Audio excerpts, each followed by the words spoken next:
All right, we're going to go ahead and get started when you're ready.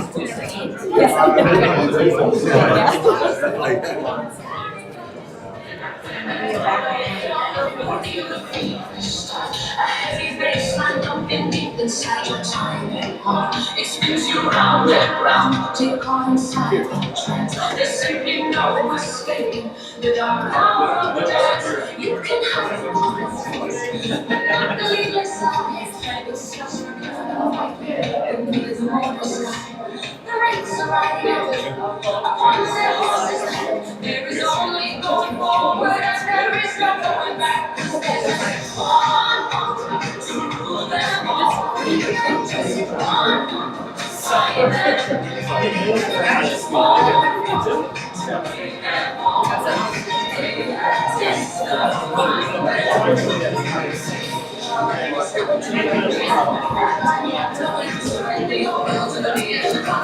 thanks for coming. No, thanks for hosting this. Yeah, my pleasure.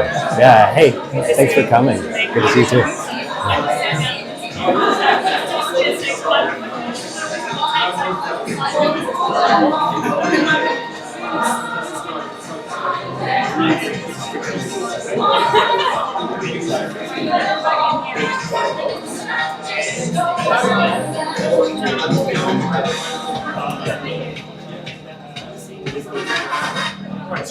All right, welcome everybody.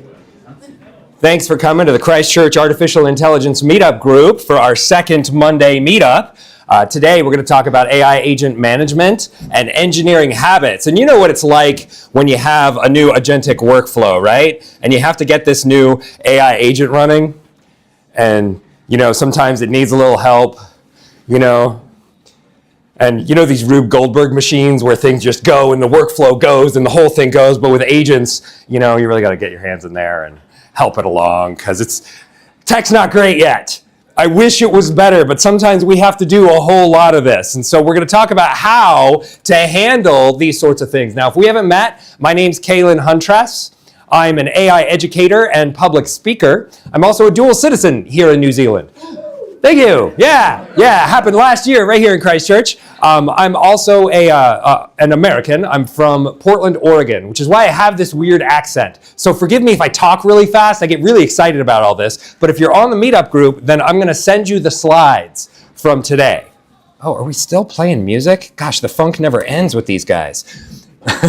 So what I do is I speak about AI topics. People bring me in when they have a conference and they need a keynote speaker to talk about AI implementation. I also upskill teams through workshop training series to elevate the capability level of New Zealand workers. I also go into businesses to help with one-on-one advisory and implementation support. Now, what I do is I help people become confident AI operators. And I have a bunch of workshops that I teach. My 100 level workshops are for beginners. My 200 level workshops are for intermediate, and my 300 level workshops are more advanced. And I've got some brochures around if you want more information about that. But here's an agenda of what we're going to talk about in the first half of today. I'm going to speak for about 45 minutes and then turn it over to Blake Burgess. Round of applause for Blake for being our speaker today.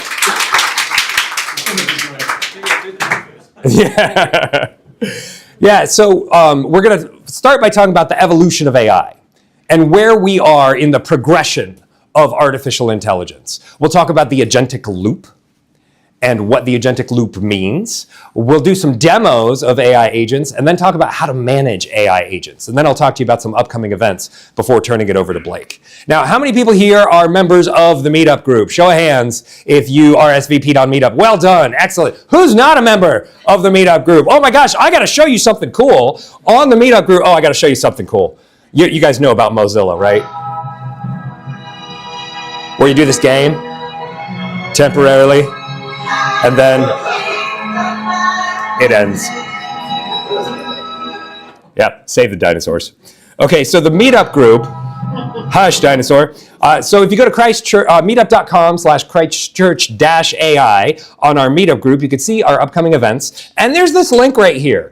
Right in the About section, you see where it says give feedback on the group or apply to speak by filling out this form. If you click on this link, it takes you to a form where you can apply to speak. If you have a topic where you'd like to speak at one of our upcoming events, please fill out this form. You can also find this if you go to christchurch-ai.com, my OpenClaw vibe coded this website for me. I said, hey, I've got some meetup groups coming up. Why don't you go ahead and make me a website? And boom, he just nailed it. I had to give some finesse. I had to say, put the featured images in there and move some things around. But over here on christchurch-ai.com, we've got a big button here to submit an expression of interest. And so if you'd like to speak on a topic, please fill it out. We'd love to have you speak. One more thing I want to share with you. Big news this week. Anybody see this one? The robots out there. Yeah, this has been viral on the internet for a little while, which leads to some new startups. Your children talk back, ignore you.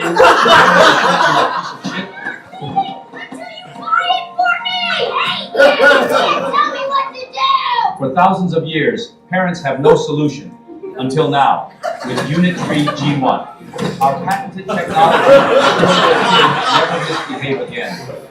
Okay, so this is not what AI agents should be used for. All right, so before we dive in, I want to see how many people here came to the Epic AI conference a couple weeks ago for Tech Week. Awesome, thank you all for coming. We had an all-day conference here in Epic Innovation. We had workshops in the morning and speakers in the afternoon, and then in the evening there was a panel on leadership in the age of AI. And that website that my OpenClaw agent vibe coded for me, I said, hey, why don't you go ahead and put the replays on here? Forgive me, let me get to the homepage here, up in the banner, Tech Week 26. He made this page and then also put all the replays up. And so if you missed the conference, you can get the slides, you can watch the replays, but if you don't want to watch all like a day's worth of stuff, you're welcome to hop in to see Dan Randall facilitate his micro hackathon, to see Arthur Machado talk about prompt like a director. But there's a link down here for Notebook LM, where I went ahead and preloaded this with all of the YouTube videos. And so if you want to go and query this Notebook LM, it's a great way to extract the meaning in moments. So feel free to do that if you'd find it useful. Anybody remember this? I've been talking about this for a while, the levels of AI competency that we move through from the novice to the explorer to the builder to the champion. Well, I've made an update to this for the agentic era. A lot of people start using AI as a toolbox. They're aware of the tools, but it's very random, and all it really adds is complexity. And eventually you get an assistant who has a dedicated workflow, and that helps you be more productive because it can take on your tasks and save you time. But it's fundamentally manual work.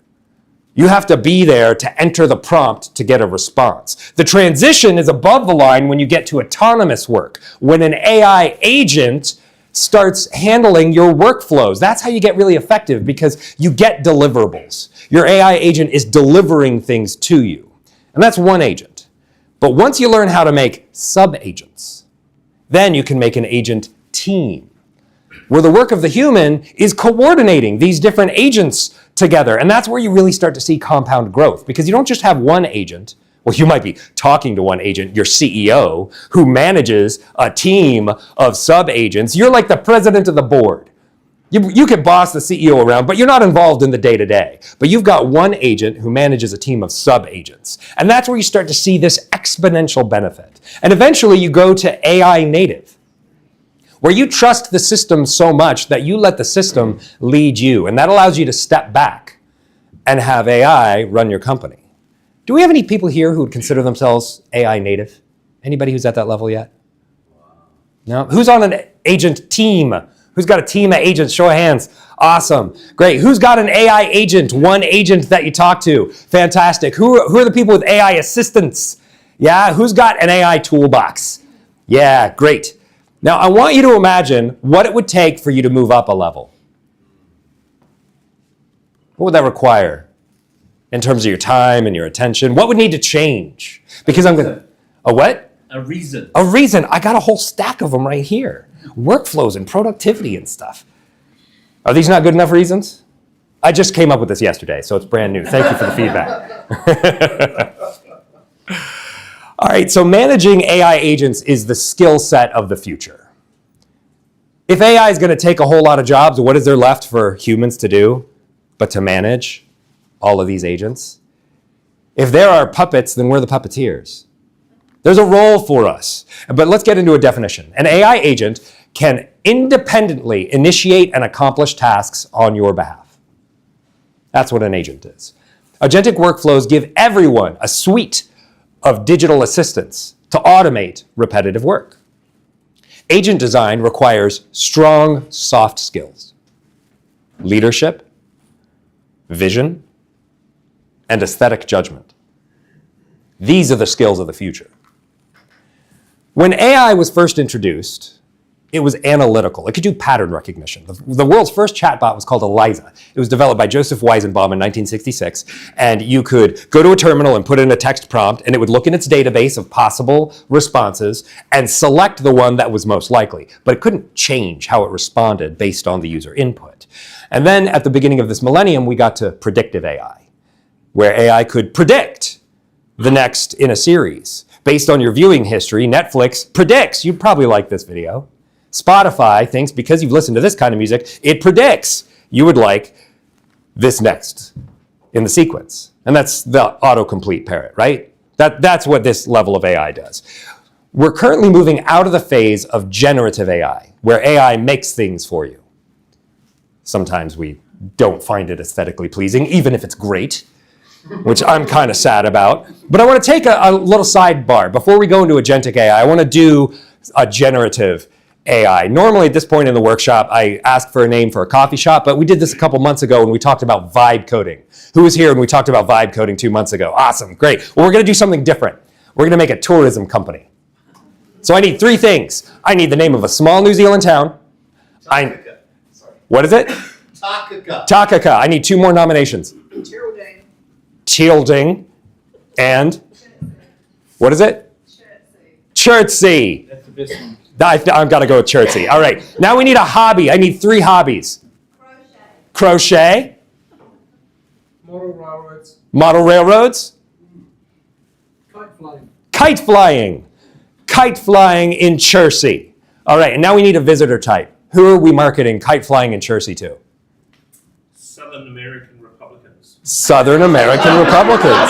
Specific. I like it. I'm not going to ask for any more. I'm just going to go with that. That was so good. Okay. So now what I'm going to do is I'm going to pop open Telegram, because this is how I talk to my AI agents. I'm going to start by typing in /new. So I'm going to clear the context, and we're going to start fresh.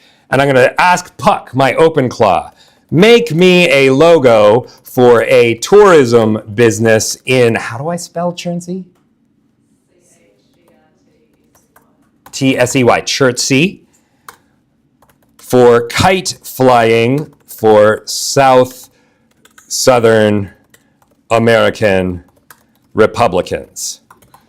Okay, now that I have my prompt, before I send it, I'm going to hit Command A, because I'm on a Mac, it's Control A on a PC, Command C to copy it, and I'm going to send it. And I'm going to use parallel prompting to try this with some other agents. I'm going to go into my Hermes agent, because I have a Hermes agent as well as an OpenClaw agent here in Telegram. And then I'm going to, get out of here, Frodo, come on. All right, I'm going to come over to Claude, and I'm going to open up Claude. And I've got these 3 options for Claude. I've got Claude Chat, where I can do the prompts. I've got Claude Cowork, where Claude can actually control my computer. And then I've got Claude Code. And I'm going to use Claude Code to make a website with an event calendar. But first I need a logo. So I'm going to go over to Chat, and I'm going to paste this. And I'm going to queue up my next prompt. I need a event calendar for kite flying that meets every 3 Sundays, except on holidays, and also has quarterly barbecues. Put this in a spreadsheet. Command A, Command C, and send it. Oh, I can't do it because it's still cooking. Okay. And so I'll load this up. They're both working, so I'm going to load this up. And I'm going to do 3 steps today. I'm going to have each of these agents make a logo. I'm going to have each of them make an event calendar. And then I'm going to give them both of those assets and tell them to make me a website. And we're going to do all 3 of these today. Hermes is so nice. He asks for permissions. But my OpenClaw, I just have him on dangerously skip permissions. He's on a VPS. He can do what he wants. Okay. All right, so with the logo, we're doing generative AI. This next step, where I'm going to give it a logo and I'm going to give it a spreadsheet, this is agentic AI. Instead of asking it to make something for me, I'm asking it to do something on my behalf. That's the difference. Mark Benioff, the CEO of Salesforce, says AI agents will become force multipliers embedded throughout our platforms to enhance every customer touchpoint and operational workflow. Agentic AI is completely changing work. Now, I predict the next phase of AI after agentic AI is persona. I think in 3 to 5 years, the personality of your AI is going to be more important than what it can do. Because you don't want the same personality in the robot that's unloading your dishwasher as the one that's talking to you about your business. And that's a moat, the kind of personality that's fit for purpose. And you mean like personality as in the way that it communicates with you? That's right. The way that it communicates with the outside world? The way it communicates with you. Because if you and I both have access to Opus 4.8, but I have a version that can do something superior to you, then that's a value differentiator. And if we all have access to infinite skills because we all have agentic AI, where's the moat? And that's the question that a lot of people are wrestling with right now, is where's the moat? Because that's usually where value is found. And I think it's going to be in personality. So these are the 5 stages of AI. And here's an easy way that you can see the difference between generative AI, which is using a prompt like this. And if you've got a phone with a large language model, you could take it out right now and you could type in one of these. My favorite movie is, and type the name of your favorite movie. What other movies should I watch? If you're bookish, you could say, my favorite book is, type the title of your favorite book. What other book should I read? Or my favorite restaurant is, and give the name of your favorite restaurant. Where else should I eat? Generative AI is going to give you suggestions based on what this is like. Here's something else you would like. Agentic AI makes a reservation, or checks the book out from the library, or adds it to your Netflix queue. It takes an action after generating a prompt. But in order for AI to be truly agentic, to be ready for public, it needs to be helpful, it needs to be honest, and it needs to be harmless. Because if it makes a reservation for you every day for the next 365 days and books out tables of 12 on your credit card, it's not helpful, it's not honest, and it's not harmless. So HubSpot has AI agents that handle 50% of customer support tickets. Salesforce's Agentforce 2.0 handles lead generation, qualification, and discovery calls. And Hebbia is a multi-agent system that automates 98% of finance and legal paperwork. So we are seeing this implemented in enterprise AI. But right here in New Zealand, there's an agent at VoxPop. VoxPop is a news engine, and they take in data from the internet and send out press releases without human oversight. There was an 8.8 earthquake in Kamchatka, the east coast of Siberia, in July of last year. VoxPop published the first news story 9 minutes later. They outperformed global media by 2 hours and gave critical tsunami warnings to Japan and Russia. So agents have real benefits. With generative AI, you put in a prompt, the agent makes something, and you get a response. With agentic AI, there's a trigger. Some trigger, whether it's a trigger that you ask it to start or a predetermined condition has been met. And then the agent makes a plan and it executes actions, and then it gives you a response. You can make this recursive by having it reflect on its results and make a new plan and execute on that plan in a loop until conditions have been met, and then it gives you the response.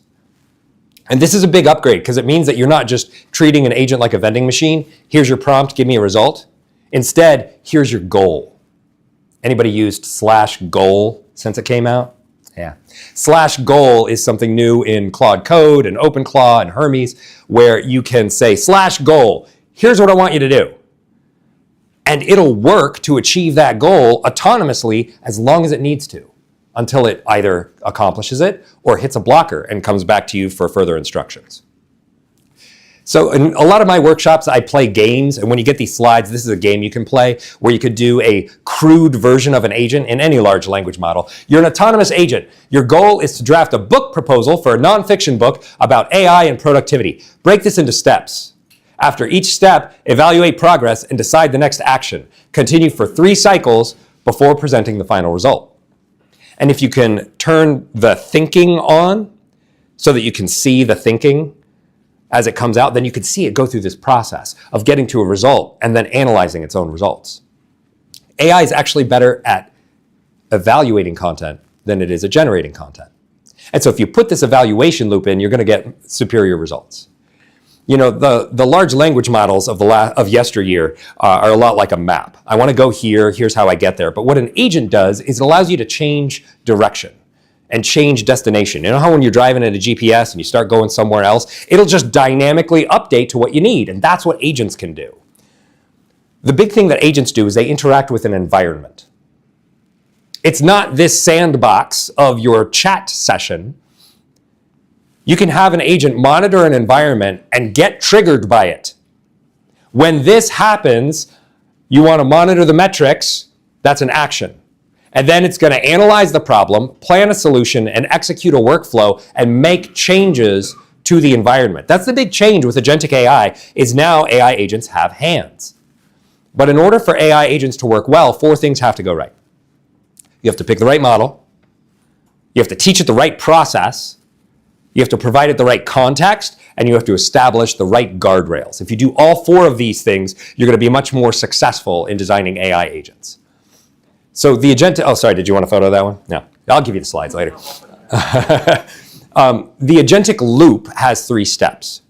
First, it observes, then it reasons, and finally it acts. The agent does the observation. The model does the reasoning, and the tools take the action. These are 3 different levels. The agent scans the scene, and then it hands it over to the model. And the model is, you can plug and play a model. You can run the same agent and say, hey, don't use GPT 5.5, use Claude Opus 4.8. And you can take this brain out and put that brain in, but it's the same agent harness on top. And then the tools are interchangeable. As many plugins or skills as you can get, that's as many tools as you can get. Now let's check in on our AI agents and see how they're doing. I don't see a logo. He's telling me he sees a logo. Gosh. Show me the logo. And that happens often. Made an editable SVG logo concept. I have to download it. I like it when they give it to me right there, but oh my gosh, that's ugly. See, this is why I do it in parallel. Yeah, right? Okay, so let's see what our friend Claude has. Southern skies with overlap. Oh, that's ugly. Okay. All right, well, I'm going to go ahead and do this third prompt. I need an event calendar. Make me a CSV. All right, and now I'm going to come on over here, and I'm going to ask him for an event calendar. And here it is again. Yeah, good try, Puck. Usually, he's my best one. I tried it earlier today. I said, hey, make me a logo for a coffee shop, and he did it, and he put it right in the chat. Now, normally, if I wasn't in demo, I'd say, hey, I want you to put this in chat. Why aren't you doing this? Because the things that I don't like, that friction, that's my contribution. The things I'm dissatisfied with is what I use to improve my output. Okay, so now I've got 3 of these. I got to take these videos out. Come on, guys, you're slowing me down here. Bam. Okay, great. Sorry if you're getting seasick from that, but I've just got so many windows. All right, so what is an AI agent? An AI agent runs tools in a loop to achieve a goal.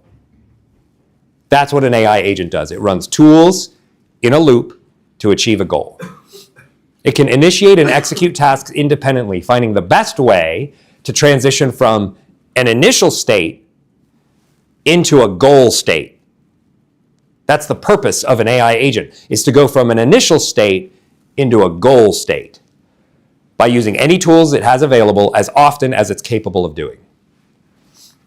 Anybody read this book, Agentic Design Patterns by Antonio Gali? Yeah, fantastic book. Yeah, you got to skim it. He actually prints a lot of code in there, so you're not going to read all the code. But it's a fantastic book, and he talks about this 5-step agentic AI problem-solving process. I really like the frameworks that he has in there. He says the first thing an agent has to do is get the mission. The second thing is it has to scan the scene. Then it's got to think it through, take action, and learn and get better. If you want to get more into the workflows, when I give you the slides, there's a link in here for a Notebook LM where I've got his whole thing up there so you can go and poke around in that and have a fun time. But what I like about what he says in there is that the fundamental role of the human is to decompose a task. He says by decomposing a complex task, it becomes easier to understand and debug each individual step. And this turns all the chaos into something that you can manage by decomposing the task.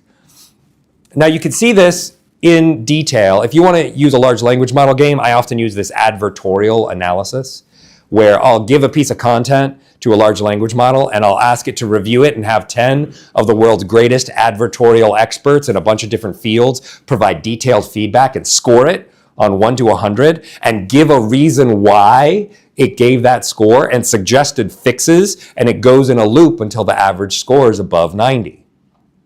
This isn't quite agentic AI, but it helps you see the decomposed task. Because you've got this piece of content and you're like, it's not there and I don't know why. You have 10 of the world's greatest experts all give specific feedback. They will decompose the task for you. There's a bunch of different platforms you can use to make AI. If you're more engineering focused, you can use LangChain or Crew AI or Haystack. These are programming level. But if you're not a programmer, like me, I'm not a programmer, I can use hosted agentic platforms. I can use Claude Cowork. I can use OpenAI's Codex. Microsoft's Copilot now has agents. Salesforce has a proprietary agent force. But these are all somebody else's framework. You're riding somebody else's bus, and it goes where they say, and it changes when they want it to, not when you want it to. If you want an open source agent harness, like OpenClaw or Hermes, that's not riding the bus, that's driving your own car. But you're also responsible for all the repairs. If it breaks down, and OpenClaw, it breaks down. OpenClaw is like a Ferrari. It goes really fast, and it's super fun, and then it breaks down every 2 blocks, and so you gotta keep your toolbox in the passenger seat. But Hermes is like a Toyota Corolla. It's boring, it's not very flash, but it gets you there. Every time. My Hermes, I've had a Hermes running for 6 weeks now, and it crashed for the first time 10 days ago. And I didn't know how to fix it. I know how to fix OpenClaw, because it breaks all the time. And I'm always troubleshooting OpenClaw. So I can do that really well. But when Hermes went down, I was like, how do I do this? Because it's got such reliable uptime. So those are examples of agents. Everything we just went over, the engineered, the hosted, the open source, these are all agents. These are top level. The models are a level down below, and there's 2 types of models. There's frontier models, which you have to pay for, and there's open source models, which you can download and run locally. I always like having a local model as a fallback. The quality of a local model is generally 3 to 6 months behind the frontier models. DeepSeek's latest version is about like Sonnet 4.6. Some people would say it's Opus 4.6 level. I don't think it's quite there yet, but it's good. If you're willing to be a little bit behind, then open source models are great. If you're using sub-agent architecture, having your main agent be a frontier model and your sub-agents be open source models is a really good way to reduce your token spend. Now, the frontier models cost money, and there's 2 ways you can pay. You can either log in with OAuth, or you can use API. And the difference is, OAuth is all you can eat. You pay subscription for $33 a month, and that's the limit. You might hit those limits, and it'll say, hey, you got to cool down there because you've been using it too much. And so your cool off period is 5 hours. You can come back and use it again. And so that's the danger with using OAuth, is you hit the limits. But with API, it's pay as you go. If you keep using tokens, they'll keep charging you for those tokens. And so you can use as much as you need to, but it does cost you money. So there's the difference between having a single agent where you give a prompt and you get a response, and multi-agent isn't that you have to give individual prompts to all these other agents. It's that you need to orchestrate. That you have one main agent that you communicate with, and that agent creates the sub-agents. We're humans. We're creatives. We hold the vision. We give the orders. Let's let the robots do the grunt work. Because honestly, they're better at making agents than we're ever going to be. I find this a useful framework for making agents. First, I scope the work, and then I make a template of all the different pieces of it. Then I assemble all of the pieces together, and I compose all the prompts. I kick it off, and then I stabilize it because it usually breaks. And then after you get a couple test runs in, you can tune it. You devise a test. You update so that you can find edge cases with that test. You narrow the scope, and then you evaluate what went well here and what didn't. When you're running a test, you want to know, what does this look like on success and on failure? And you want to define those in advance. And this is really easy to do with OpenClaw because it's easy for it to fail. How many OpenClaw users do we have here? Show of hands if you got an OpenClaw lobster at home. Awesome, great. I've got some lobsters, figurines out in the lobby. Be sure and grab one on your way out because the lobsters are at the gates. As Nikita Beer, the product manager at X, says, OpenClaw, if you don't know what it is, it's an AI agent that controls its own computer. I don't run OpenClaw on this machine because this is my machine. OpenClaw could get hacked and it could damage this machine. And so you want to give it its own computer. You could put it on an old laptop or a Mac Mini or a VPS, a virtual private server, so it lives in the cloud. And with its own hardware, its own email accounts, its own web browser, it can do anything that a person at a workstation could do. It also has its own memory and its own soul. There's actually a file, soul.md, that defines the soul of this particular OpenClaw. And you can modify that as you like.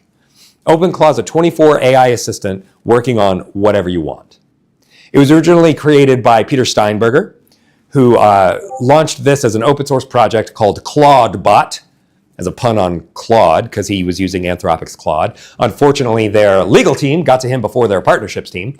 And so he rebranded to MoltBot for all of about 2 days until everybody said that name sucks. And so he went on to OpenClaw. And then he joined the OpenAI Foundation in February of this year. And the reason why this was such a big moment is because it made everybody feel like they had their own personal Jarvis. That now we have an AI assistant, we can say, hey, I want you to do this, and it would do it. It's a huge unlock. All OpenClaw is under the hood is a series of markdown files.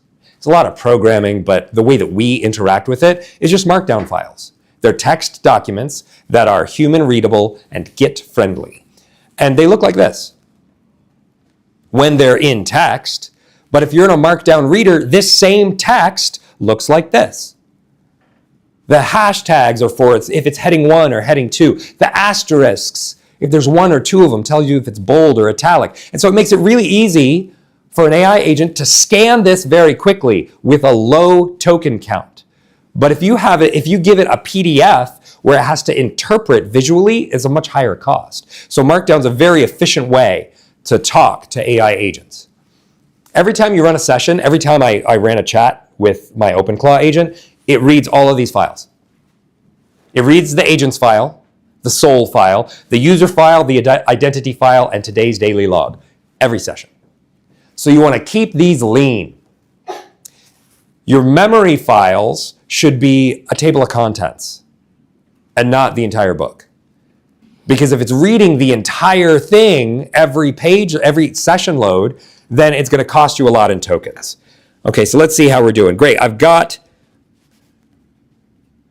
an event calendar. I've got an event calendar. He even made me 2. How cool is that? I've got an ugly logo, and I've got an event calendar. And I say, I'm going to tell him, okay, make me a website for this project displaying all the upcoming events for 2026 and 2027, and keep the theme with the attached logo. I don't want Claude to use his own logo, so I'm going to hit this plus button, and I'm going to add a file, and I'm going to give it that logo that I downloaded from one of the other ones. Where is it? Oh, I don't see the logo.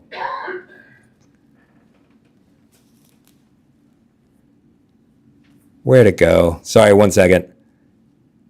CSV, SVG, there we go. Oh no, that's the ugly one. All right, I have to download one of these better ones. I can't, the artist in me, I can't deal with doing that ugly one. Was it that one? No, that's the ugly one. Is it ugly or is it churtsy? It's churtsy. All right, we're going to go with it because it's churtsy. All right. We'll go with that. I'm going to copy this prompt. And I'm going to turn the reasoning up a little bit. Instead of doing medium effort, I'm going to have it do high effort because I want something good. You know, if you're doing something that requires a little more thinking, if you want higher quality, bump up the reasoning and you'll get a good result. Okay, so now I've got Claude doing it. My OpenClaw agent. I'm going to paste this in. And I'll give it that logo. Normally, I would also download and upload the spreadsheet. But since they each have a spreadsheet, I'm just going to have them use their own spreadsheet. And Puck says he made me a logo, but I don't know if I believe him, so I'm going to give him this churtsy logo and paste my prompt into my caption. So if this works, I'm going to have 3 different websites with 3 different event calendars. Now, every prompt that I just did, it would take a whole long time if I had big fat files right here. And so keeping these lean is going to get your response time quicker. Nat Eliason is a guy who builds in public, and he created an OpenClaw agent called Felix and said, hey, you run the company. You're the boss. Come to me when you need a human for stuff, but I want you to figure out how to make money. Go on, go make some money. I don't care how you do it. And he made $4,000 in his first month and $41,000 in his second month. And now he has a crypto token. He's still cooking. The question he's always asking himself in managing his OpenAI agent, or his OpenClaw agent, is how can I remove this bottleneck? Anytime OpenClaw comes to him and says, hey boss, I need something, he sees this as an opportunity to remove friction. Anytime there's a human in the loop, he wants to run a 0-person company. And so if he's required, there's something wrong. But it's helping us illuminate what humans are really necessary for. You need humans for permission. You need humans for money. You need humans for liability. If there's somebody who's going to get in trouble because something breaks, there better be a human in the loop. Because we can't sue an agent. So humans have a role in being responsible for what their AI agents do. So you've got to install OpenClaw or Hermes on a dedicated machine. I've got 2 of them. I've got one, Puck, that I'm dealing with right now, and I read him this prompt when we first met. I installed OpenClaw, and I said, I want you to run a deep onboarding interview with me as my agent. Your job is to learn enough about me to become genuinely useful. And I gave a whole lot. This is a pillars prompt, and I went real deep into detail. And then I said, begin by presenting the interview structure in full, organized into categories, then ask your questions one at a time in sequence.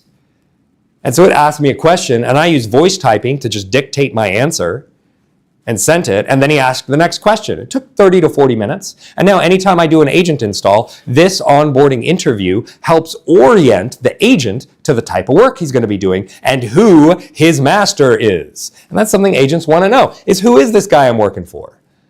I said, hey, Puck, go ahead and make an illustration of yourself, and this is what he made. And then I said, I want you to help me make another OpenClaw. You're on a VPS, I want to make one on a Mac Mini. And so he helped me make his brother Oberon. And then I said, hey, I want to keep making OpenClaw installations. Vibe code me a website. And I started taking on clients to do OpenClaw installations. But then I found Hermes. Hermes, I think, is going to outpace OpenClaw before too much longer, because it's reliable. And businesses don't want to hire an AI agent that they have to babysit. Hermes is so reliable that I think that I'm doing a big comparison of these two. On Friday, June 19th, I'm hosting a free webinar in the AI Coaching Academy. It's held on Zoom from 1 to 2 p.m., and I'm going to go deep on my comparison into Hermes and OpenClaw. But either way, you got to keep these plates spinning. The agent will sit there without specific instructions from you. And finding ways to keep those plates spinning, that's our work as AI agent managers. These agents need constant attention, like a new hire would. And the question I'm always asking myself when my OpenClaw or my Hermes agent is done is, what would I do if I had 100 interns? Quit. right? But how could you feel safe enough to turn everything over to those 100 interns? They need attention. You got to train them up. And that takes time, and it takes effort, and it takes energy. Anne-Laure Lecomte said, as I started playing with it, she's talking about OpenClaw, I noticed something interesting. The easier it became to start things, the harder it felt to decide what was actually worth finishing. There's so many plates we can spin, getting things to the finish line is actually one of the most difficult things. We can't just say, continue. After reading 40% of what Claude wrote, that's a lot of the ways that people use AI agents. I've got another game here that you can use if you want to see some of the ways that you can keep the plates spinning. You can give these 3 prompts to an agent harness. First prompt is easy. Research the price of Bitcoin and send me a summary of major price movements, sentiment, and relevant crypto news. This is generative AI. It'll go and it'll look at the environment and it'll give you a report. It starts getting agentic when you ask it to set up a cron job. A cron job fires on a schedule. Every 30 minutes, 6 a.m. every day, but fire a cron job to perform this same Bitcoin monitoring automatically every 6 hours, 4 times per day, and save each report in a dated archive. The plate keeps spinning. Create a heartbeat system that checks every 30 minutes for major moves in the Bitcoin price and send me an alert if price changes more than 1% in an hour. And the plate's spinning. One of the head programmers at Anthropic, he said, I don't prompt Claude anymore. I have loops running that prompt Claude and figure out what to do. My job is to write loops. And this is the transition we're going to see for the rest of the year. Instead of writing prompts, we're writing loops. So what I find helpful is to use the SAGE framework. And SAGE is an acronym, and it stands for Scope, Automate, Generate, and Evaluate. First, you got to scope the project that you want your agent to do, because projects fail when they aim too wide. We want a narrow scope with decomposed tasks in it. Then we have to automate all the different moving pieces of the task. Automation is what frees humans from robotic work. Let's let robots have the paperwork. They can have it so that we can do the fun stuff. Then we have to generate. Generate the skills, the prompts, the workflows. Generating isn't just making something, it's creating something that creates again. And that's what a skill does. When you ask AI to generate a skill file, it's creating a procedure that's packaged so it can do it again. And then you've got to evaluate. Large language models are better at evaluating content than generating it. And so if you can get a bad first draft and then get a large language model to evaluate it, you're going to get a better result.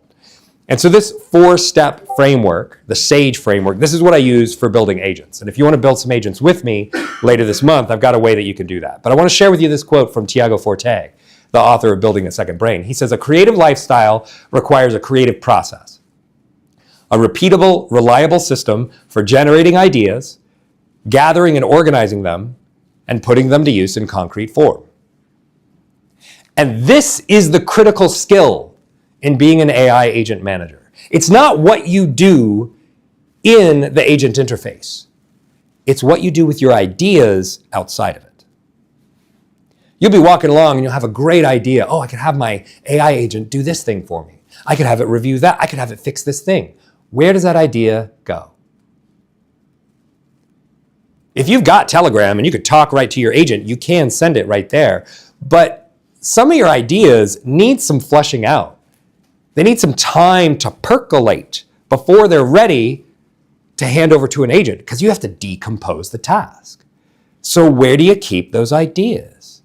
Do you have a creative process, a repeatable, reliable system for organizing your ideas? And this is a lot of the work that I do when I'm managing agents, is I'm managing ideas outside of the agentic tools. And you know who's really good at this? Is generalists. Shallow and wide generalists have become more powerful than narrow, deep specialists. Having access to a wide variety of different bodies of knowledge gives the generalist the ability to make unexpected connections between vastly different sets of ideas. Leon Heppel won the Nobel Prize because he had a messy desk. And he had projects, right? He had papers from 2 different projects that coincided. And he said, wait a minute, if I take this data over here and I apply it to this over here, and he made an insight that won him the Nobel Prize because he was able to connect across different bodies of knowledge. It used to be that you were really valuable if you had extreme competence in one skill.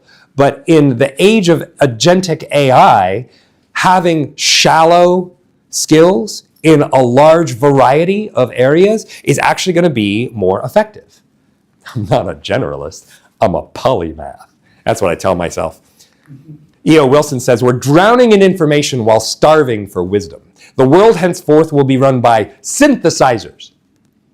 People able to put together the right information at the right time, think critically about it, and make important choices wisely. This is the work of the future. So let's see what these agents are making for us. I'm here in Claude, and he made me a flying calendar for Chertsey kite tours.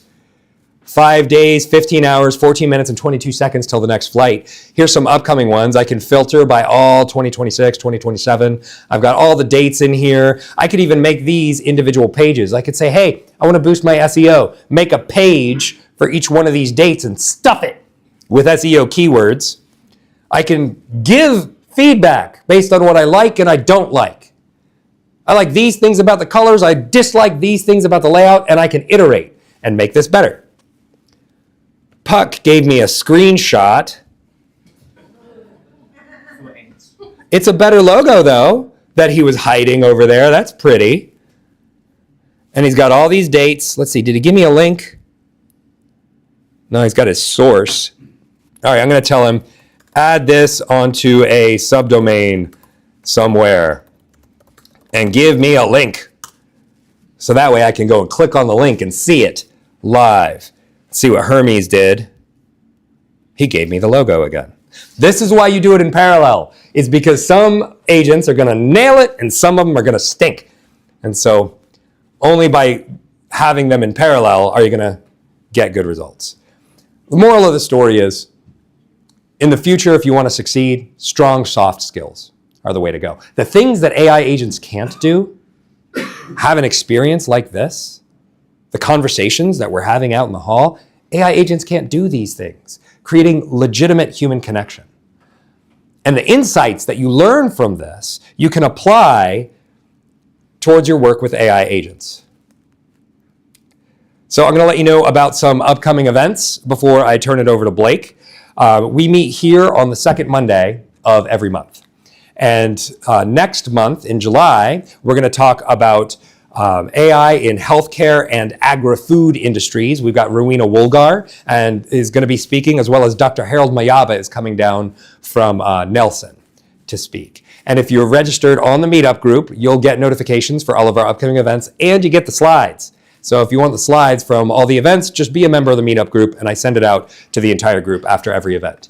Now, if you want to join my webinar, to see Hermes and OpenClaw compared, it's a free webinar I'm hosting on Zoom, but you do have to have an account on the AI Coaching Academy. And this is not just my logo in the upper right-hand corner, it's also the URL, ai-coaching.academy. And if you go to this URL, there's a bunch of free things in here. I have some membership plans if you want some more dedicated access to my training programs, but I've got a resource library that's available for free to anybody who joins with a free account. I've got an AI playground with a bunch of games. I've got a prompt archive, and I host some free community events. And so if you want to RSVP for this upcoming webinar to compare Hermes versus OpenClaw, then all you got to do is set up a free account. Easiest way to do it is just one-click sign in with Google or LinkedIn or Facebook. Don't deal with a password. Mighty Network makes you do 2FA. It's a hassle. But if you do single sign-on, it's super easy. And so that's how I recommend that you join. There's also a summit coming up in September, the Aotearoa AI Summit. It's a 2-day summit in Wellington, and they have their tickets on sale early bird right now, but they're kind of complicated. Is anybody here a member of the AI Forum? Show of hands if you're members. Awesome, great. It's a paid organization. I sit on a committee for one of their working groups, and the tickets are $5.97 a piece if you buy them in pairs. If you buy them one at a time, in the early bird prices, it's $1,200 for members and $1,300 for non-members. But for members, if you buy them in pairs, they're $600 a piece. And so I'm looking for a buddy, somebody who wants to buy a ticket with me. So come see me later, members, if you want to buy a ticket with me, and we can do it in a pair. The last event I want to tell you about is the AI Agent Accelerator. And this is a 4-webinar series that I'm teaching starting this Friday. It's going to be Fridays at 9 a.m. It's 1 hour. And we're going to go through the SAGE framework. We're going to scope an agentic AI project. We're going to automate all the moving pieces. We're going to generate the skills so that your agent can do these projects. And we're going to evaluate its effectiveness over a 4-week webinar sprint. Now, normally this is $400. And so if you wanted to scan this QR code and register, you could do $400. But I'm going to tell people just in this room, I'm not even telling people on my newsletter list this, that if you just join the AI campus, which is $100 a month, then you can get access to the AI Agent Accelerator. So if you don't want to pay $400, but you just want to join the AI campus, you can cancel after the first month, but 75% off. If you want to join for 1 month and join me in the next 4 webinars, then it would be great to see you there. So that brings me to the end of my time. I'm going to turn it over to Blake. Thanks so much for spending this time with me today.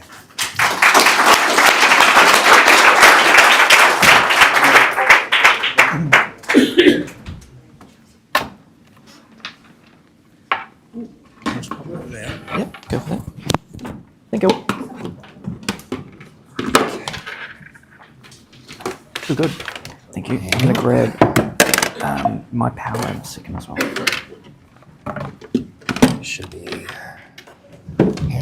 And dongle for the clicker.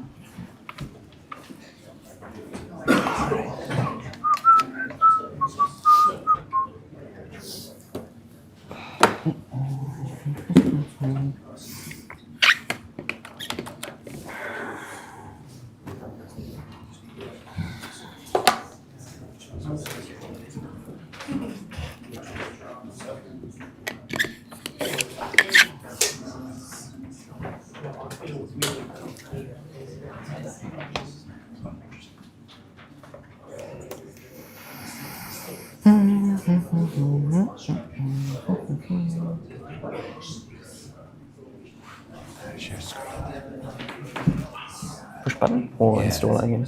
great. Yay!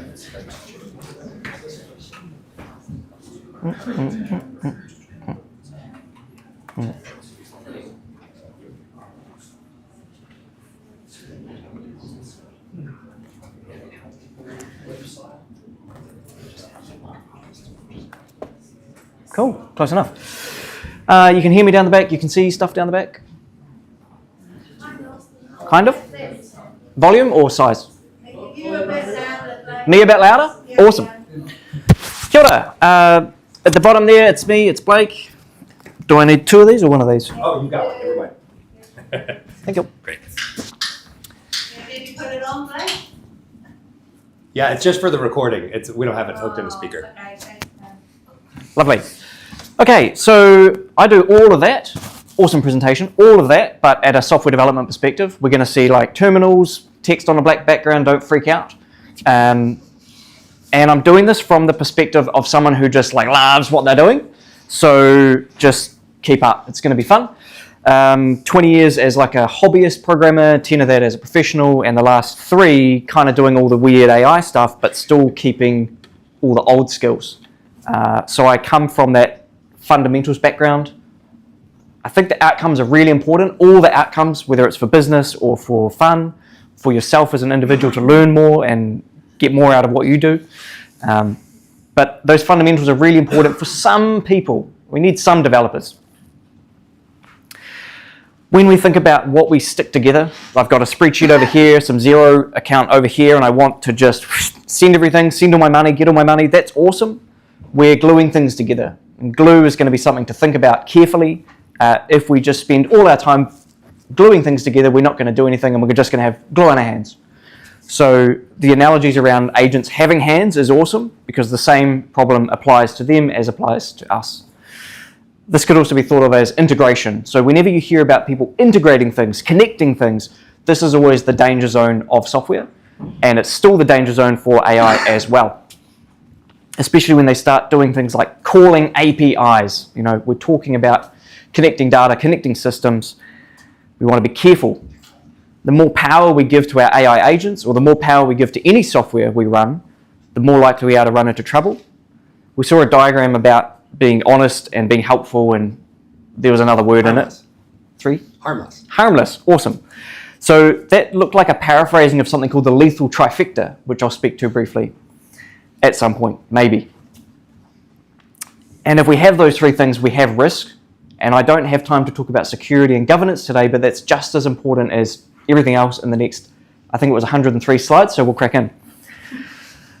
I might finish with a prediction as well about how we're going to see the second half of the year play out as software developers. And I think that's going to have an impact on how we all work with software developers' services. So whether that's as a company or as an individual working for other people. I think ways of working have already changed a lot in the last 2 to 3 years, if you're in that space where you can use these kinds of AI. And I think it's going to change again in the next 6 months, as much as it has in the last 6 months. Go look at the AI Coaching Academy. It's cool and it's useful. Whether you're at that technical level or thinking about outcomes, there's stuff in there like some prompts, can be good stuff. The slides for this are there if you want to go ahead or go back or go forward, sideways, upside down.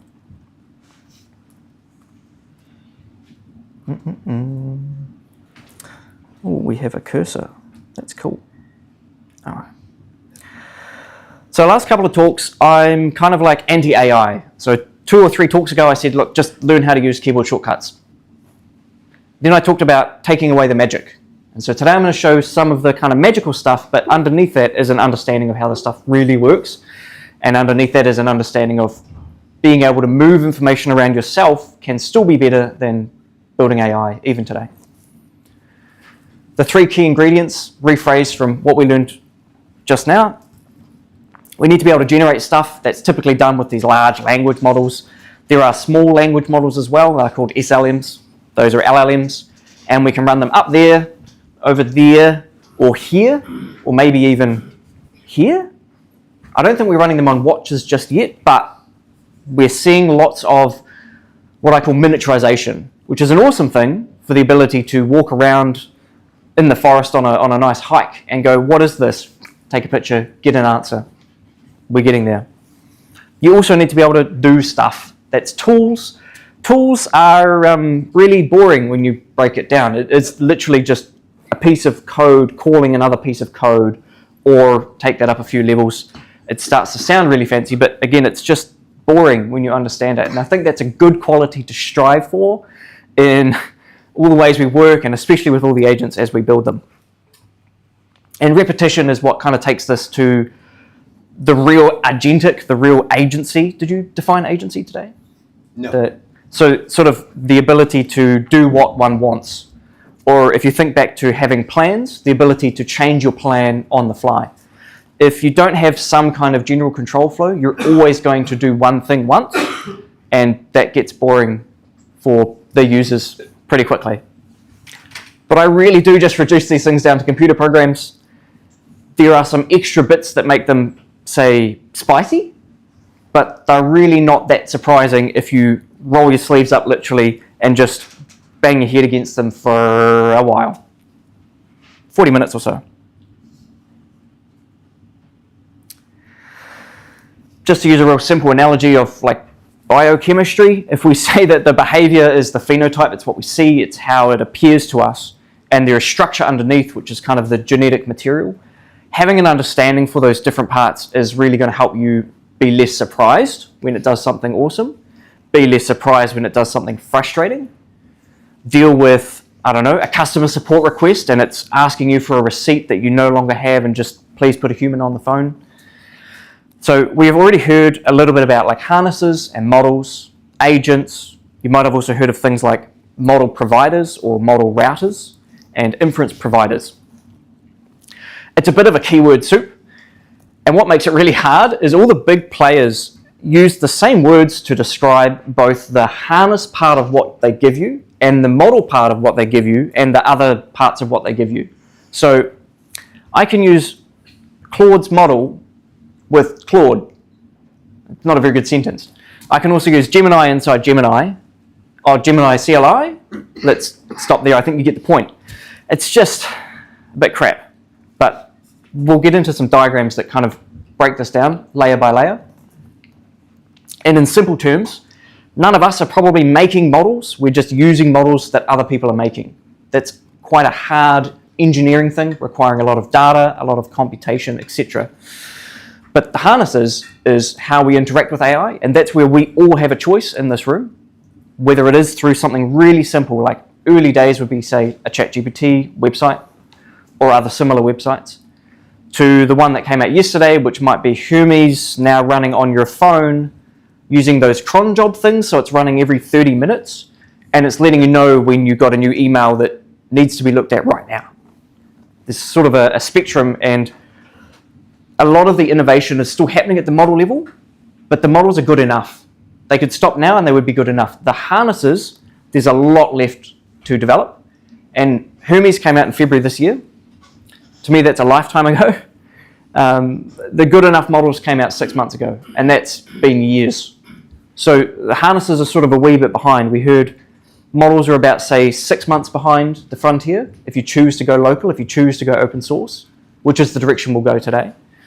But the harnesses, the open source stuff, if you've heard of Goose or open code, they're right on the cusp or sometimes ahead of the closed solutions like Claude Code. And so the battleground, if you like, it really is at that harness layer. And I've seen people do things as an individual. Hey, this is my shortcut for myself. And it's taken 12 months before it's become public and common. So if you're building in that space, I think there's real advantages because we're all sort of just figuring it out.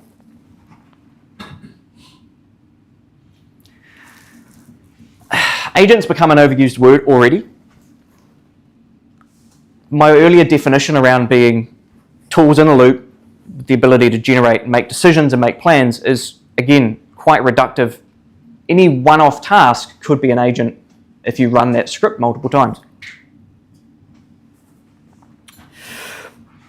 So what I'd like to do is have you notice the patterns. When you use a ChatGPT, there's conversation history down the side. You use a Claude, there's conversation history down the side.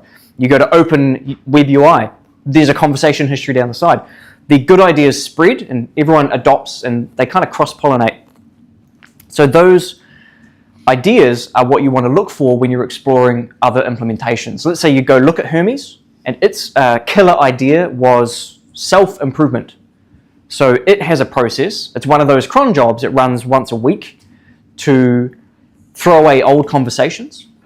There's another one which runs at the end of every conversation to figure out what's worth keeping.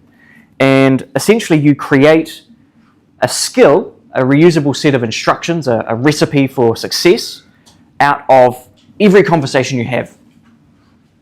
So I could just say, hey, do that, and build that into my agent, and now I don't need the killer feature that Hermes was going to bring me. I brought the cool thing from that harness back into my own.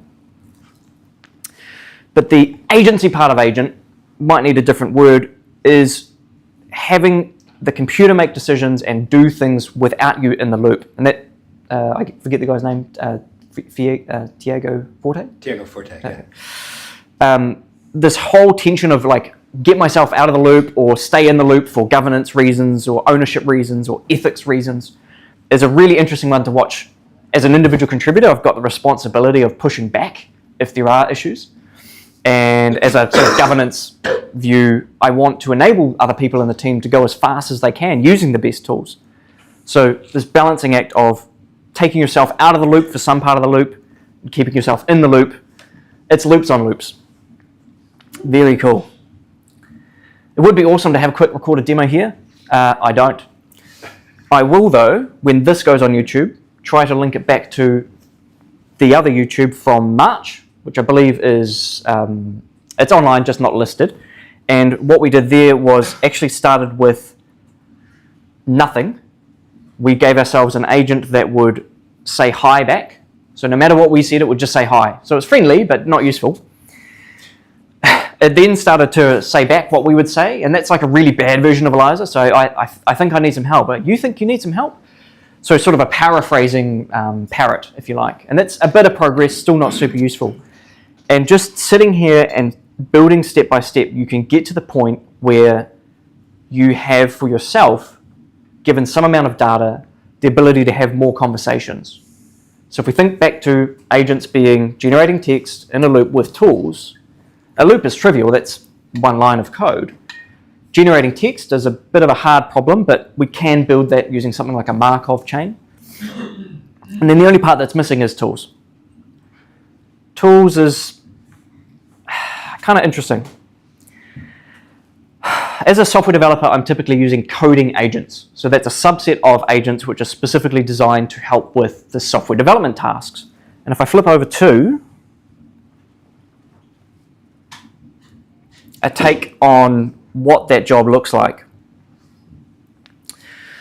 The coding agent solves the coding part. It doesn't do really good at anything else. And what we're starting to see is with the goal commands and common agents, we're now getting a bit of a planning process going along. These other parts of the generic software development lifecycle still sit outside what those agents try to do. I mean, they'll run commands to build the code and deploy it. We saw websites being hosted. But things like operating and monitoring, unless you're going to set up automated processes for those things, that's kind of your moat at the moment.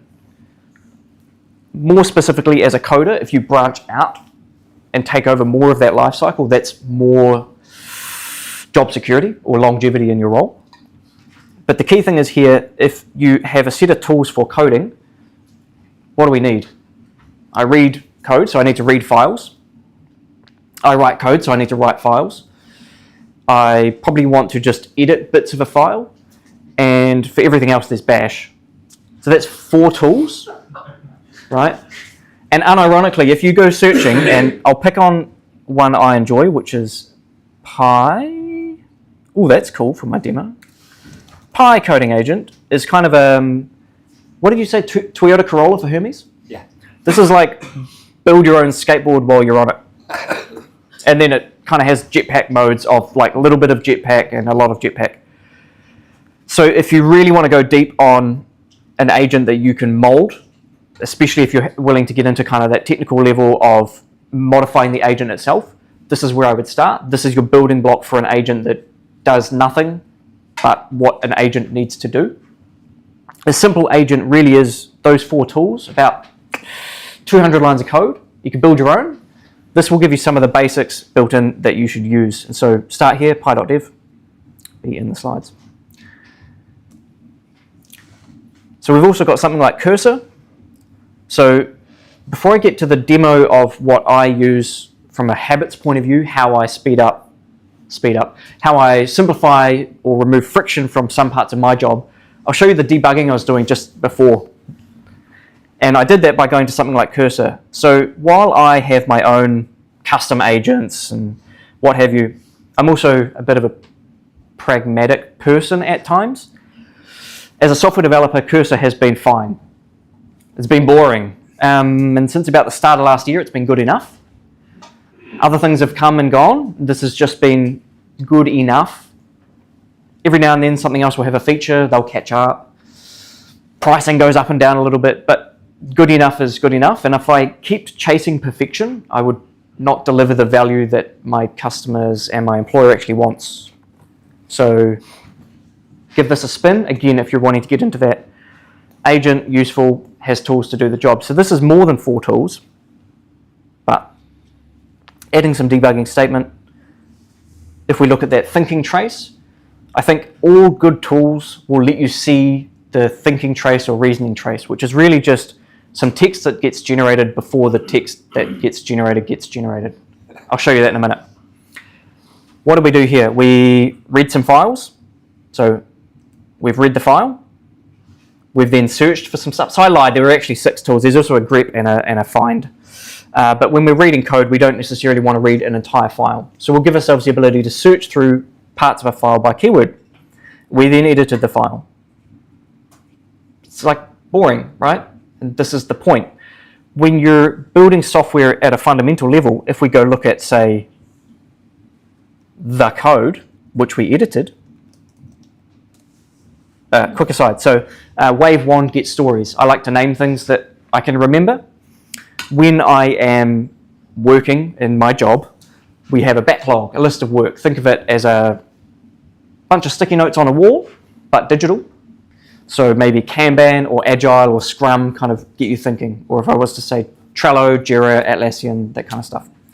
So here I am working through Azure DevOps, but I don't want to have to go in and click, click, click, click, click. I also don't want to automate that with computer control or anything like this. I just want to type.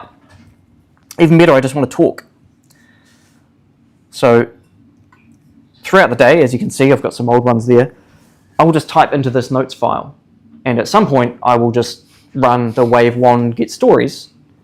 That will fire off to an LLM, maybe touch it up a little bit, and then we'll send it up into the cloud. But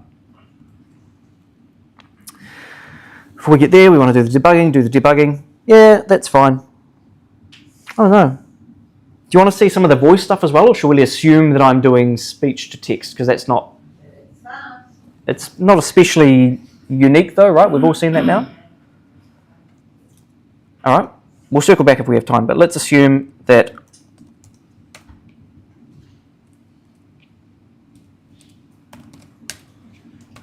I said all that and the computer just did that for me. Really cool. Pretty easy to run locally now as well. Look up NVIDIA Nemotron or Parakeet or Magpie.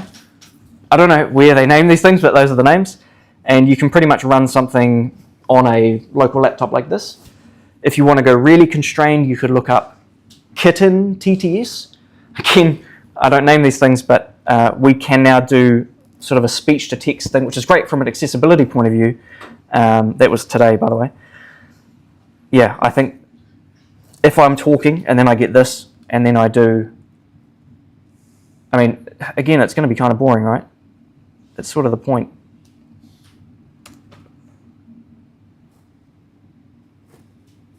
Because that's really all that happens when an agent runs it for you in the background, is it's using a skill, it's making a call, it's doing stuff. So we'll come back to that in a second. How long did it take to make websites? Was it 5 minutes or so that Puck was thinking, Hermes was thinking? Yeah. How long should it take? It's how many agents you got. Cool, yep. So we could do recursive sub-agents, it could take an hour. Minutes to an hour. Yep. So my record is 59 minutes, 44 seconds, not quite an hour. But setting up a complicated enough task and just saying, go away and do the thing. The frontier of sort of unsupervised work is about an hour, I think. There are people who say, oh, I had this running for 6 weeks. I say, that's a problem. Like 6 weeks of unsupervised work, that's a serious problem, right? So when you think about that actually having to come back around and be integrated into the rest of my work, into the rest of the team's product, yeah, put some limits in. So with any luck, we've made some progress. But what is this doing? Like, what is the end result? So if we take a step or 7 up, we're looking for an outcome. All I want is a few more of those to appear. But for now, if we look at the previous version, stories, awesome. The absolute text that I typed is this. Kind of reads a bit weirdly. Run it through an LLM. Subtle rephrasing. Again, pretty boring. I think summarize content was the first mainstream AI thing we all did. Fair to say? Got a long email, summarize it. What do I need to do? What do I care about? Where's the signal? Throw away the noise. This kind of rephrasing and giving it perhaps not a full pillars prompt, but just a bit of style, a bit of a persona about how we write our stories. Get something like this. Just a little bit more, or perhaps just enough, just good enough. Proper stories would have like acceptance criteria, but that's a different talk, right? For me, I need to know some kind of verb, deliver, like do something, and the scope. So I can go and make acceptance criteria and things later, but if we go back to the scope, it is fun. Haven't automated everything, so I still typed into a specific place. If I put my notes somewhere else, it's not going to search my whole computer and find it. I've said it must be here. So my computer is not searching, there's no agent to search. It says you put the data here and I'll act on it. That's the part I choose to do by hand because it simplifies the system, makes it faster, it's not searching, it's just reading and writing. and it makes it a bit more predictable. So when we think about from a safety point of view, what does the script do? And I see I didn't even call it an agent, I've called it a script. Sorry.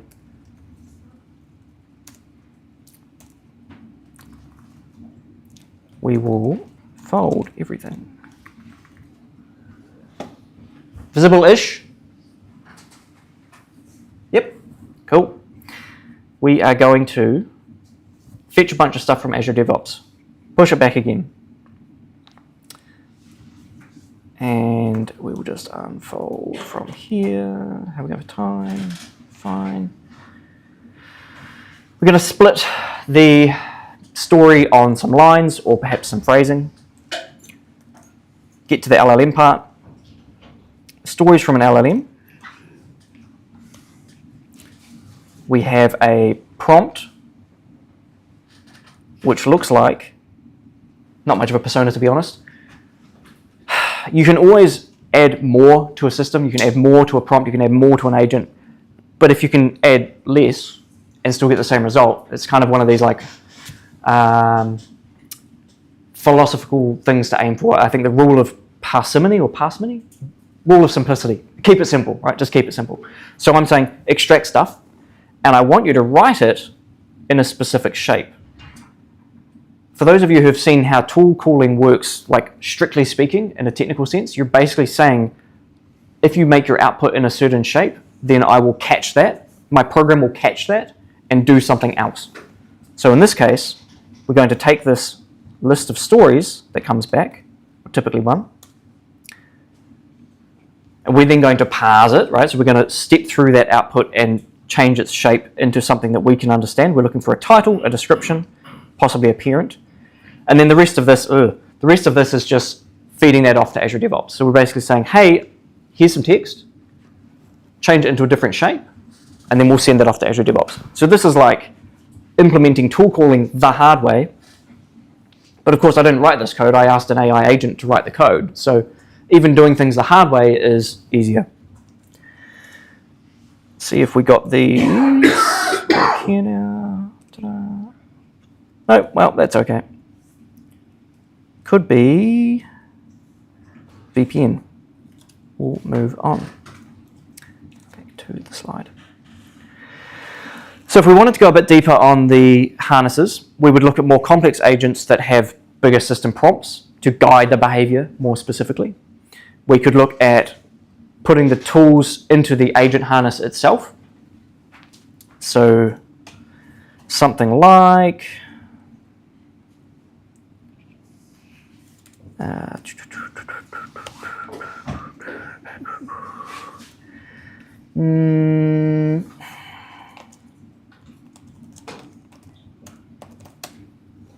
genuinely a pretty good thing to do is review code, and human to human do that really nicely. Computer to human, be ruthless. I find critique or steelman, strawman, or in this case a roast, just for brevity, really kind of gets these things into a mode of giving you some really constructive feedback. Still lots of false positives, but even for a relatively small local model running just down the street here, there would be stuff in here, hopefully, that would be actionable for myself as a senior developer. It's shortcuts that I maybe took on purpose. Main function is doing everything that's valid. Guessing the parent feature using Leverstein distance, so that's valid, I would argue. Having queries that are alike to SQL queries and doing string formatting inside them is a crime against security, 100%, that's valid. So we should probably be using some kind of prepared statements. But also I'm the person running it with the input that I give it, so it's okay. Memory, yeah. I don't know, I kind of keep it separate. There's a slide about that in the future. So I would say on the balance of things, where it was tricky, probably as recently as 2 months ago, to have a seamless workflow was to kind of get that voice aspect into the tools that you were using. So that's why I have a separate voice transcript script and then all the other scripts which do my work. I'm finding that a lot of CLI tools now have built-in voice. We could try that.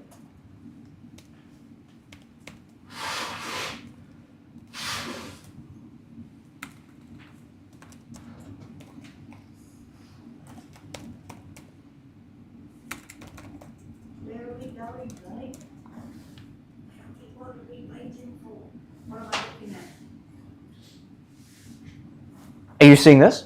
Yes. Okay. Yep. But I'm not an engineer, I'm in the second half of the book. Gotcha.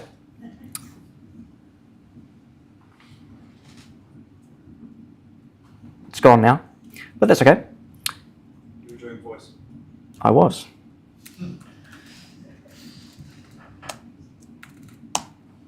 Not in this version. Maybe I can add while you're searching, Sure. just to that last point where you said check the code, and I think you mentioned, Caelan, get it to review with a framework. I have found, and I found this is probably the biggest difference in production it's made for me. And you think about it, they're all trained on reinforcement learning. So AI is like the kid that's always been given the carrot, never the stick.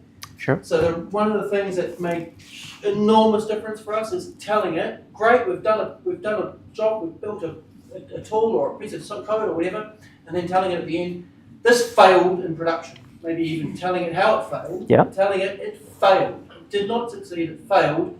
Critique why it failed and give me a plan to mitigate that. Yep. Because then you've told it, there's no carrots, you failed. You're kind of hijacking that reinforcement learning. So normal software development, you'd think about failure modes. How might the system fall to pieces? So whether you're doing that as kind of a test run or based on an actual production incident, yeah, it's a good thing to use. All right. So look for a voice mode in all your tools. That was the demo. So Claude, Cursor, Pi, etc. You should hold spacebar or switch into a voice mode. It's really going to take away the friction. Similarly, if you are just driving, go on hands-free. You already mentioned this one? Yeah. All good. All right, and so if you are working at that sort of engineering level, you're interested in the different factors, it's a good prompt. Given we've already had such a good introduction to these things, we kind of skipped through it a little bit, but we've got the model making text, the harness that uses that text to do things and connect to the rest of some system, and the idea of running in a loop. Let's look at Gastown. This is one of the scary areas where someone runs a thing in a loop for 6 weeks or more. You end up with a diagram like this. And I've kind of been working through some of these we've seen on screen today. Most people around start of the year probably got to like level 2 or 3. Now this is not a competition. You don't want to get to level 8. You've probably gone too far. Come back to 6 or 5. But again, if we're giving these tools more agency, we're entering into kind of a YOLO mode. So we're perhaps not reading the individual lines of code. I think you've got to have all of these in mind, that the people around you might be using these at a different level. How do you collaborate? How do you bring things together? So there's a bottleneck that's outside of this, which is that review step, and that's sort of unsolved at the moment. But we're seeing with the likes of OpenClaw and Hermes, you have in essence something of this nature, where you are having conversations, and then in the background, other agents are running. You talked about sub-agents before as well. So interesting times. Sorry, on level 37. Yep. What was that? Should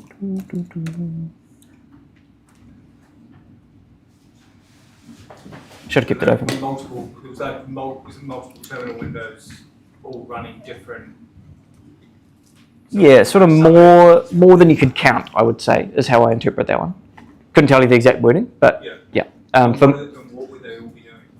So I know it's hard to explain, but are they running, all working to solve the same problem, or are they running their own problems? I would be running different problems on the same project in different folders that have different copies of the code of that project. So maybe in one space, one of these is fixing accessibility issues that as someone is using a screen reader or someone with low color vision can't perceive the content. Yep. And in a separate one, it might be optimizing an LLM prompt in the background to use fewer tokens because the whole thing's slow. So like 7 might be more chaotic than 8. Almost the opposite, but because 8 supposedly imposes structure by using more AI, layering more AI on top to kind of control the others. But yeah, how it plays out in practice, I think there's a reason it's not a household name just yet. But that is sort of speaking to software factories, which is that prediction for the second half of the year. So just conscious of time, we'll speed through a little bit. So heading into that idea of software factories, right now we have people working with a relatively powerful agent, but just doing one thing at a time. If I start running off multiple prompts, they're going to bash into each other. People are now lifting up a level where they work in a backlog, logging stories or taking notes which get turned into stories.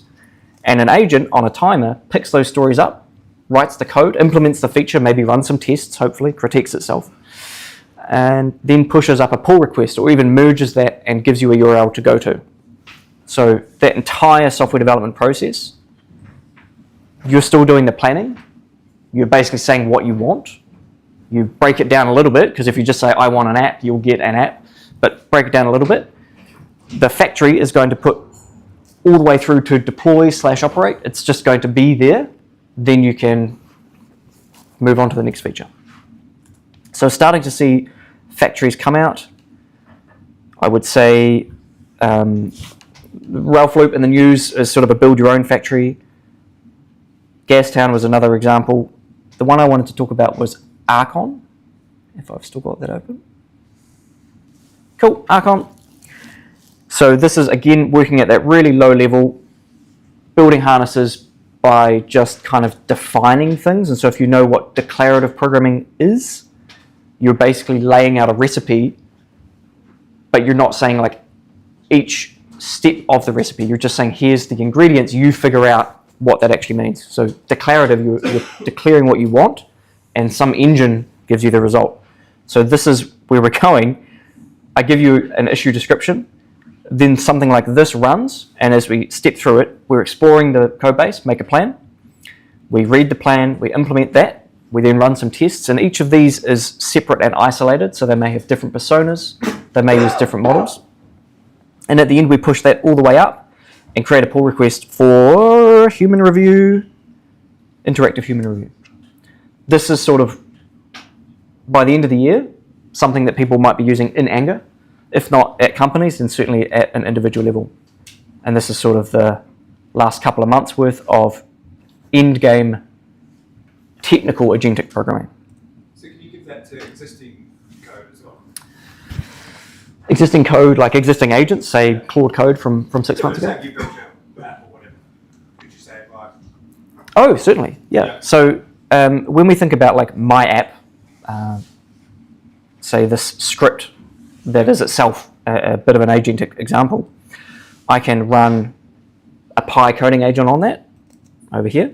I can run Claude Code on that, and I can run Cursor on that, because the actual files underneath are just like text. So I can also still go in here, give myself a day off from AI and just type normally, or if everything goes down, type normally.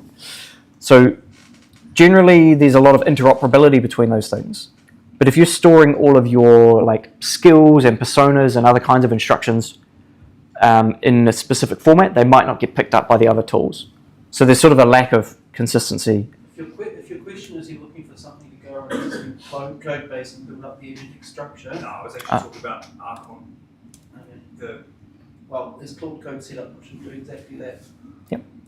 So I would say this is more a harness that you run yourself to build your own equivalent of, say, Claude Code.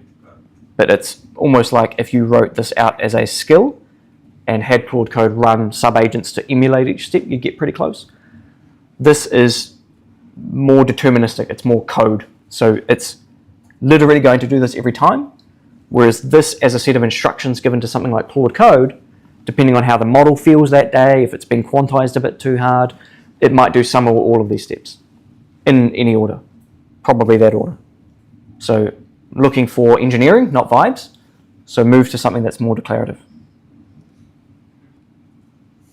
But also use your imagination. How are we going for time? 7:30. Cool. So 5 minutes, 15. 5 and then some Q&A. Cool.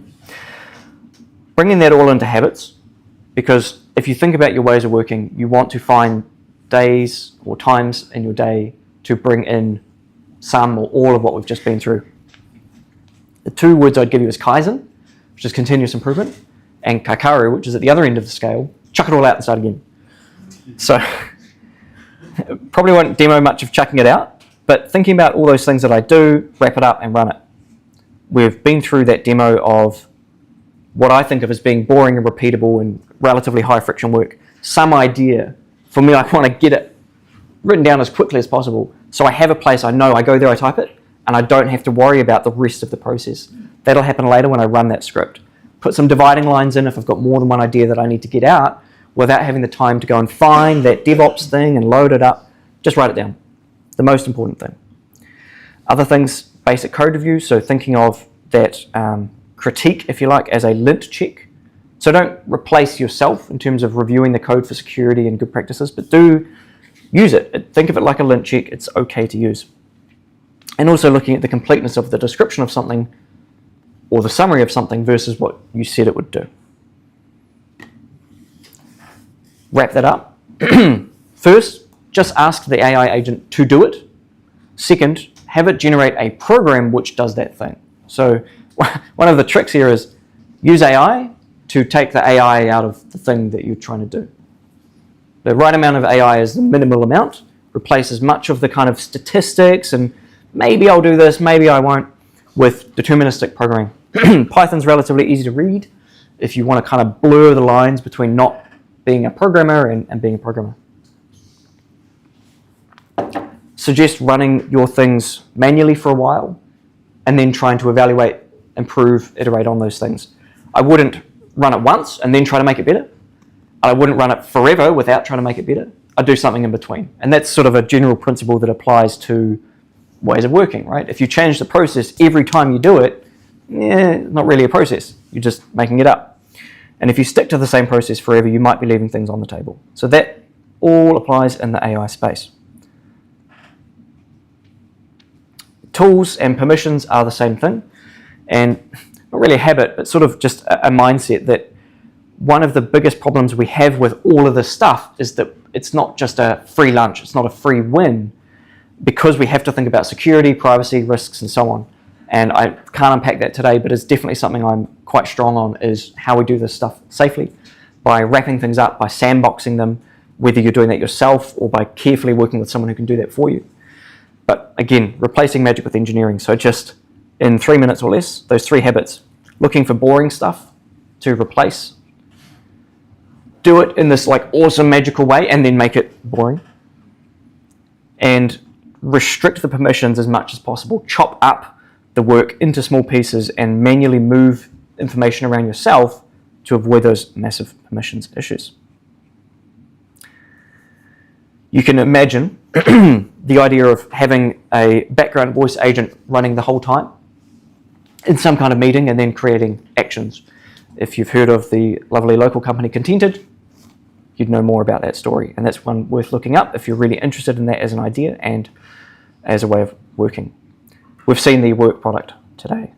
I could also show you how I do game development, maybe another day. And that's it.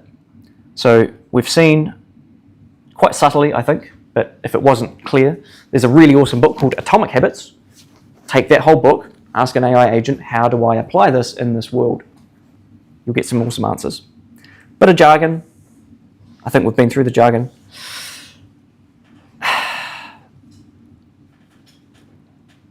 I think you get fun if you take the boring stuff out of your work. And so if you are able to turn your work into a hobby, that's where that's coming from. You've seen the bits that are worth automating and is not. Some ideas around safety and some predictions around software factories. So we'll stop there. Any other questions? Or About the future. Yep. Did I miss that, or? Oh, right, sorry. So at the moment, coding agents do a pretty good job on this step. But you kind of have to come to me and say, I want you to build this, I want you to build this. And then I go, okay, and I take what you say, and I come over here and I type it in a little bit, and then I get the answer out. And I then go and do some other stuff to turn that into working software that runs somewhere up in the cloud. So the next step is for our agents to go broader and become what we might call software factories, where the input is like way over here, you and me in a coffee shop having a conversation about your business problems. That's what goes into this agent. and out the other end is your website and my invoice. Like, so sort of abstracting broader, which, didn't we talk about generalists having longevity? I think there's room for generalists and specialists, because what you're going to see is that we also have specialist agents, like the one I demoed, and people working on generalist agents a la Software Factory. Good question, thank you. Any other questions for Blake? One more. How's your job change? Okay. Are you worried about what's going to happen if it's going to happen to our developers?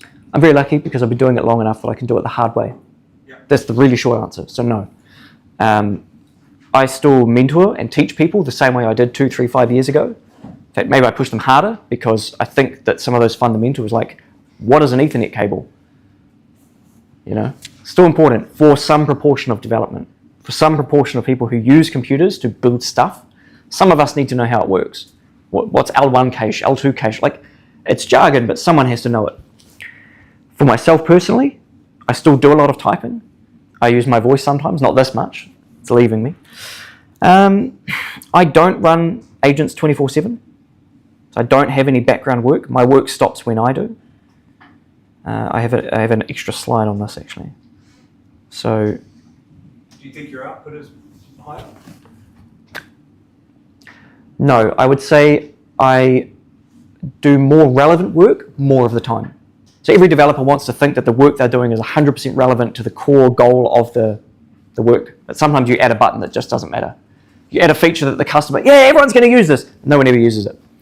So because it takes less time to do the typing part, we spend more time figuring out what to do. So we spend more time in discernment, more time in judgment. Now, I can type 100x faster by generating stuff, but I can't do judgment 100 times faster. You're asking me to do a year's worth of thinking in 3.5 days? Not possible unless you're not doing much thinking. And I like to think I work quite hard before we have AI. So I can probably take a year's worth of thinking and decisions and turn that into 9 months, 8 months. But at some point you're going to hit, and we do hit this, the other slower parts of the process that we just haven't automated away yet magically. And it's sort of more and more to the left, figuring out what we should do, because the stuff on the right, like doing it and getting out the door, is relatively easy, even pre-AI for most contexts. Yeah, awesome. All right, the other half of these slides will be online at that link above. Happy to have questions afterwards as well. Round of applause for Blake, everyone.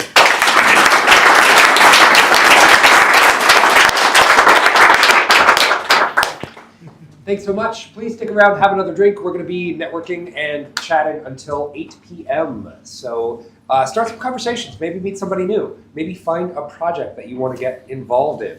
Share something that you learned today that you think is going to impact you. If you'd like to share that in the conversations, great. If you want to share it online, hashtag CHCHII. Put that on LinkedIn. You might win a prize. Thanks, everybody. See you next time. Yes.